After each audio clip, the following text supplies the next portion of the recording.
Bulletin में खुश आमदीद। बुलेटिन के आगाज में आपको बताएं, सुप्रीम कोर्ट में फैजाबाद धरना केस नज़रसानी अपील पर समाअत। चीफ जस्टिस काजी फायज ईसा की सरबराही में 3 रुकनी बेंच समाअत कर रहा है। अटॉर्नी जनरल ने अपने दलाइल में कहा कि वफाकी हुकूमत की नज़रसानी की दरख्वास्त वापस लेना चाहते हैं, जिस पर चीफ जस्टिस ने इस्तफसार किया कि दरख्वास्त वापस लेने की कोई खास वजह। अटॉर्नी जनरल जवाब में कहा कि नहीं, कोई खास वजह नहीं है। चीफ जस्टिस ने हिदायत की कि शेख रशीद के वकील वजीर बन गए तो अपना मुतबादिल मुकर्रर करके जाएं। मजीद क्या तफसीलात हैं जानेंगे अपने नुमाइंदे अब्दुल कादिर से। जी अब्दुल कादिर, बताइएगा। देखिए, सुप्रीम कोर्ट में इस वक्त फैजाबाद धरना नजरसानी केस जेर समाअत है। 9 मुतफर्रिक दरख्वास्तों पर समाअत होना थी, लेकिन वफाकी हुकूमत ने नजरसानी अपील वापस ले ली है। पैमरा ने भी, IB ने भी और वजारत दिफा ने भी अपनी अपनी अपीलें जो है वो वापस ले ली हैं। इसके साथ साथ पाकिस्तान तहरीक इंसाफ की जानिब से जो दरख्वास्त दी गई थी वो भी वापस लेने की सदा की गई है और PTI के वकील अली जफर की जानिब से कहा गया कि हम PTI की दरख्वास्त पर पैरवी नहीं करना चाहते। साबिक चेयरमैन पैमरा रोस्टम पर मौजूद थे, उन्होंने भी आके इसी किस्म की गुफ्तगू की तो चीफ जस्टिस की जानिब से पूछा गया कि पहले कहा गया था कि फैसला गलतियों से भरा पड़ा है, अब क्या फैसले में गलतियां खत्म हो गई हैं? हमें बताया जाए, क्या नजरसानी दरखास्तें वापस लेने की ऐसी वजह है जो आप यहाँ पर आकर बता रहे हैं कि हम नजरसानी दरखास्त वापस लेना चाहते हैं? चीफ जस्टिस की जानिब से यह भी इस्तफसार किया गया कि जो पहले अथॉरिटी में रह चुके थे वो टीवी और यूट्यूब पर तकारीर करते हैं और कहा जाता है कि हमें सुना नहीं गया। अब हम सुनने के लिए बैठे हैं और अब आप बता रहे हैं कि नजरसानी दरखास्त वापस लेना चाहते हैं। हम ये दरखास्तें जेर इल्तवा रख लेते हैं ताकि किसी को कुछ कहना है तो तहरीरी तौर पर कहे। चीफ जस्टिस की जानिब से कहा गया कि आप तवील प्रोग्राम कर लें मगर हर इदारे को तबाह ना करें। यहाँ आप खामोश बैठे हैं, बाद में टीवी पर जाकर कहेंगे कि हमें सुना नहीं गया, इसलिए हम पैमरा की दरखास्त जेर इल्तवा रखेंगे ताकि कल को कोई ये ना कहे कि हमें सुना नहीं गया। चीफ जस्टिस पाकिस्तान की जानिब से यह भी कहा गया कि इदारों को तबाह ना करें, अवामी इदारों के बारे में ऐसा ना करें। उन्होंने कहा यह हमारा हुक्म नहीं है बल्कि दरखास्त है और अगर किसी ने कोई बात करनी है तो वो तहरीरी तौर पर हमें अपनी मारूजात पेश कर दे। चीफ जस्टिस पाकिस्तान की जानिब से कहा गया कि मुल्क को टेंशन में रखा गया है और अब आप ये कह रहे हैं कि दरखास्त की पैरवी नहीं करना चाहते। क्या आपका बयान उस वक्त गलत था या आज गलत है?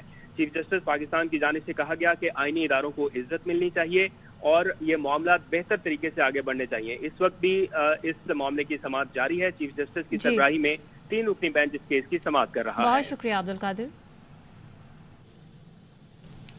एहतसाब अदालत ने जाली बैंक अकाउंट्स और तोशाखाना केस में आसिफ अली जरदारी और यूसुफ रजा गिलानी को 24 अक्टूबर को तलब कर लिया। बात करेंगे हम अपने नुमाइंदे फर्रुख एजाज से। जी फर्रुख एजाज, आगा कीजिए। जी बिल्कुल, एहतसाब अदालत इस्लामाबाद में जाली बैंक अकाउंट केस और तोशाखाना केस में अहम पेशरफ्त हुई है और एहतसाब अदालत नंबर 3 ने साबिक सदर आसिफ अली जरदारी को जाली बैंक अकाउंट केस में तलब कर लिया है, जबकि एहतसाब अदालत नंबर 3 ने ही तोशाखाना केस में आसिफ जरदारी और यूसुफ रजा गिलानी को भी तलब कर लिया है। साबिक सदर आसिफ अली जरदारी और साबिक वज़ीर आज़म यूसुफ रजा गिलानी को 24 अक्टूबर के लिए एहतसाब अदालत नंबर 3 की जानिब से नोटिस जारी किए गए हैं और नोटिस में आसिफ अली जरदारी और यूसुफ रजा गिलानी को ज़ाती हैसियत में अदालत में पेश होने की हिदायत की गई है। जी बहुत शुक्रिया फर्रुख एजाज। निगरान वजीर आजम अनवारुल हक काकड़ ने सियासी कारकुनों के साथ किसी भी किस्म की ज्यादती की तरदीद की है।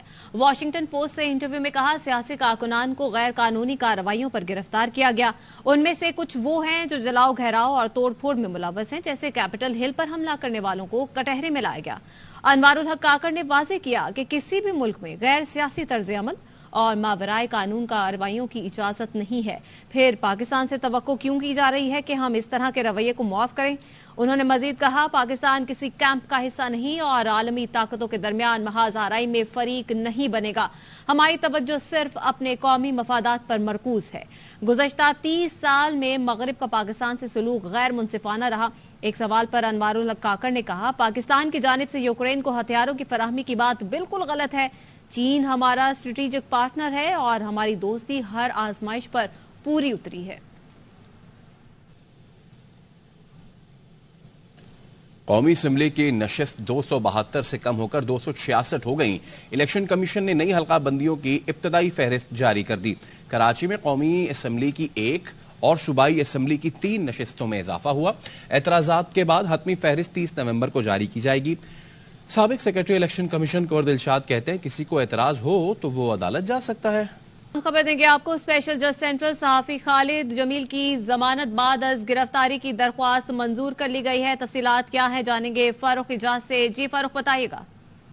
جی بالکل، سینئر صحافی خالد جمیل کی ضمانت بعد از گرفتاری کی درخواست کو منظور کر لیا گیا ہے. اسپیشل جج سینٹرل شاہرخ ارجمن نے ضمانت کی درخواست کو منظور کیا ہے اور خالد جمیل کی 50,000 روپے مچلکوں کے عوض ضمانت کو منظور کیا ہے. اس سے قبل عدالت میں فریقین کی جانب سے دلائل دیے گئے تھے اور عدالت نے یہ فیصلہ محفوظ کیا تھا اور اب محفوظ فیصلہ سناتے ہوئے عدالت نے صحافی خالد جمیل کی ضمانت کو 50,000 روپے کے مچلکوں کے عوض 50,000 روپے کے مچلکوں کے عوض ضمانت منظور کی گئی ہے. بہت شکریہ فاروق اجاز.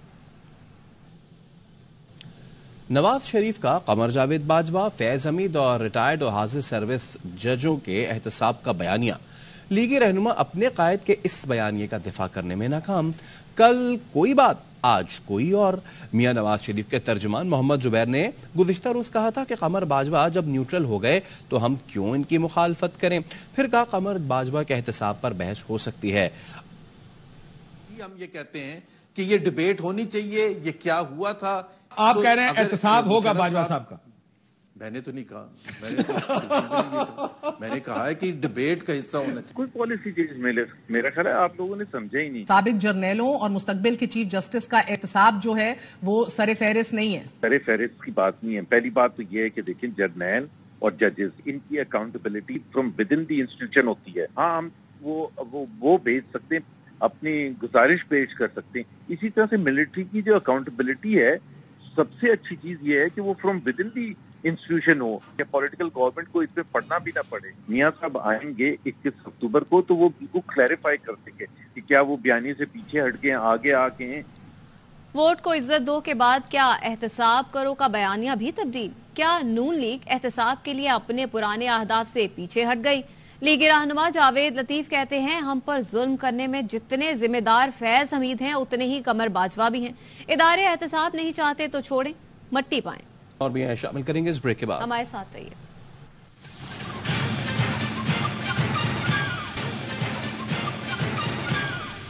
Welcome back. اور یہاں پر آپ کو بتائیں کہ شہریار آفریدی کی گرفتاری پر ایم پی او جاری کرتے وقت اختیارات سے تجاوز کا معاملہ. اسلام آباد ہائی کورٹ میں ڈی سی عرفان میمن اور دیگر افسران پر توہین عدالت کیس. ڈپٹی کمشنر اسلام آباد نے عدالت سے غیر مشروط معافی مانگ لی. ہائی کورٹ نے ڈی سی اسلام آباد کی غیر مشروط معافی مسترد کر دی ہے.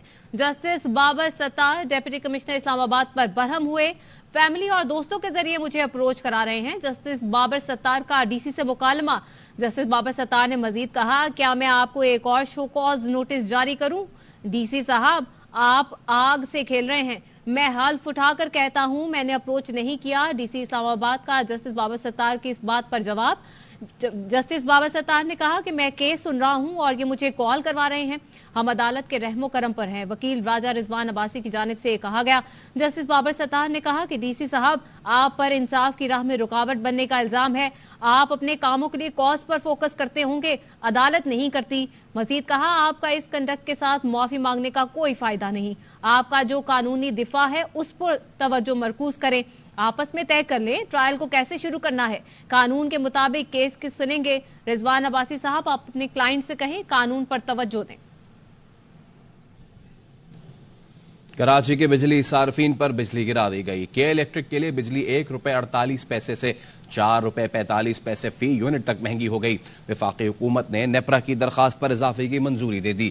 اضافہ مالی سال 2022 اور 23 کی پہلی سہ ماہی ایڈجسٹمنٹ کی مد میں کیا گیا. حکومت کے نوٹیفیکیشن کے بعد اضافے کا اطلاق ہو جائے گا. کراچی کے صارفین کو اکتوبر اور نومبر میں اضافی ادائیگیاں کرنا ہوں گی. 300 یونٹ والے صارفین کے لیے بجلی 1 روپے 48 پیسے فی یونٹ مہنگی ہوگی. 301 یونٹ سے زائد والے صارفین کے لیے 3 روپے 21 پیسے فی یونٹ مہنگی ہوگی. 5 کلو واٹ سے زائد کے لوڈ والے صارفین کے لیے بجلی 4 روپے 45 پیسے فی یونٹ مہنگی ہوگی. الیکٹرک وہیکل چارجنگ سٹیشنز کے لیے بجلی 4 روپے 45 پیسے فی یونٹ مہنگی ہوگی. 10,000 کی بجلی استعمال نہیں کرتے 80,000 کا بل آ جاتا ہے. کہاں سے دیں؟ کہ الیکٹرک کو تو ختم ہی کر دیں. بجلی کی قیمتوں میں اضافے پر شہری برہم ہو گئے. چوری لوگ چوری کیسے نہیں کریں گے؟ غریب آدمی ہے، اس کو آپ 10,000 کی بجلی نہیں یوز کرتا، اس کو آپ 80,000 کا بل بھیج دو گے، وہ کہاں سے دے گا؟ کے الیکٹرک کو ہم بولتے ہیں اس کو ختم ہی کر دو. 17,000 روپے بل آیا ہے، گھر کا بل 17,000 روپے. گھر میں 2 بندے ہوتے ہیں سارا دن بھرنا غریب آدمی کے لیے جو ہے نا بہت مشکل ہے. ہمارے نوکری پیشہ والے بندوں کے لیے 20,000 سیلری 25,000 سیلری میں گزارا ہوتا نہیں ہے. کرایہ دیں या घर को चलाएं, पेट्रोल पे पैसे बढ़े, बिजली पे पैसे बढ़े, आवाम को बिल्कुल आवाम ऐसी हो गई है, मर चुकी है आवाम बिल्कुल। 10 दिन के बाद जो है यूनिट बढ़ रही है, 1 रुपये भी नहीं, 4-4, 5-5, 10-10 रुपये बढ़ रहे हैं। ये आवाम के साथ बहुत बड़ा जुल्म है। इंटरबैंक में रुपए की कदर में इजाफा जारी। करेंसी डीलर्स के खिलाफ क्रैकडाउन के बाद अमरीकी डॉलर मजीद 1 रुपए 12 पैसे सस्ता होकर 287 रुपए 63 पैसे पर ट्रेड हो रहा है। बैंक्स की जानिब से दरामद कुनिंदगान को एलसीज खोलने के लिए डॉलर 288 रुपए 5 पैसे में फरोख्त किया जा रहा है। 5 सितंबर से अब तक इंटरबैंक में डॉलर 19 रुपए से जायद सस्ता हो चुका।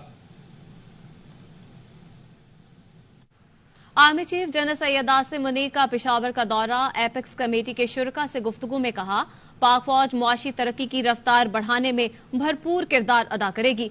सिंपोजियम में खवातीन से खिताब करते हुए कहा, खवातीन ने मुल्क की तरक्की में मुस्बत और अहम किरदार अदा किया है। उधर अफगानिस्तान में उबूरी हुकूमत ने पाकिस्तान के खिलाफ सरहद पार हमले करने पर 200 मुश्तबा अस्करियत पसंदों को गिरफ्तार कर लिया। वॉइस ऑफ अमेरिका ने पाकिस्तानी ओहदेदारों के मुताबिक बताया कि अफगान उबूरी हुकूमत ने कलअदम टीटीपी के खिलाफ पकड़ धकड़ की तफसीलात गुज़िश्ता हफ्ते काबुल में इस्लामाबाद के आला सतह वफ्द को फराहम कर दी। अमरीकी मीडिया के मुताबिक गिरफ्तार तमाम अस्करियत पसंद अब जेल में है। अफगान हुकूमत के मरकजी तर्जुमान ज़बीउल्लाह मुजाहिद का कहना है कि हमने दहशतगर्द सरगर्मियों के खात्मे के लिए ठोस इक़दामात को नाफिज कर दिया है। किसी को भी पाकिस्तान के खिलाफ अफगान सरजमीन के इस्तेमाल की इजाजत नहीं देते। खबरें और भी हैं, शामिल करेंगे इस ब्रेक के बाद। हमारे साथ रहिए।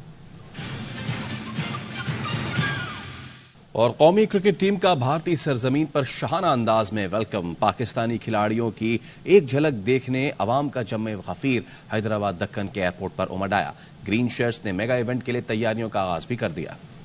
यहाँ पर आपको अहम खबर देंगे। अडयाला जेल में चेयरमैन पीटीआई को बी से सी क्लास में मुंतकिल कर दिया गया है। बाबर मलिक से मजीद तफसीलात जानेंगे। जी बाबर मलिक। आज यहाँ चेयरमैन पीटीआई को अडयाला जेल अटक से मुंतकिल किया गया था। इब्तदाई तौर पर इन्हें बी क्लास में रखा गया, अब सी क्लास में। और जब सी क्लास के हवाले से अडयाला जेल के सुपरिटेंडेंट इंतजामिया से बात की तो उनका कहना था कि इनको सी क्लास में नहीं, अब इनको सिक्योरिटी वार्ड में मुंतकिल किया गया, जिसे हिफाजती बलाक भी कहते हैं। यूं चेयरमैन पीटीआई को सहूलियात के हवाले से जब पूछा गया सुपरिटेंडेंट से कि उनको सहूलियात क्या वहां मुयसर है, क्योंकि सी क्लास में जहां शायद हकान अब्बासी रहे थे वहां उन्हें सिरे से सहूलियात नहीं, सी क्लास में किसी को सहूलियात नहीं मुयसर। तो इस पे सुपरिटेंडेंट जेल के का मौकफ आया कि जो सिक्योरिटी वार्ड होता है, हिफाजती वार्ड होता है, वहां पे कुर्सी, टेबल और चारपाई की सहूलियात जो है वो दी जाती हैं, जो उन्हें मुयसर है, और बेहतर सहूलियात दी जा रही हैं। बेहतर सहूलियात दी जा रही हैं। बाबर मलिक इस हवाले से आगाह करते हैं, बहुत शुक्रिया आपका। न्यूज़ स्टूडियो से फिल वक्त इतना ही। देखते रहिए आवाज़।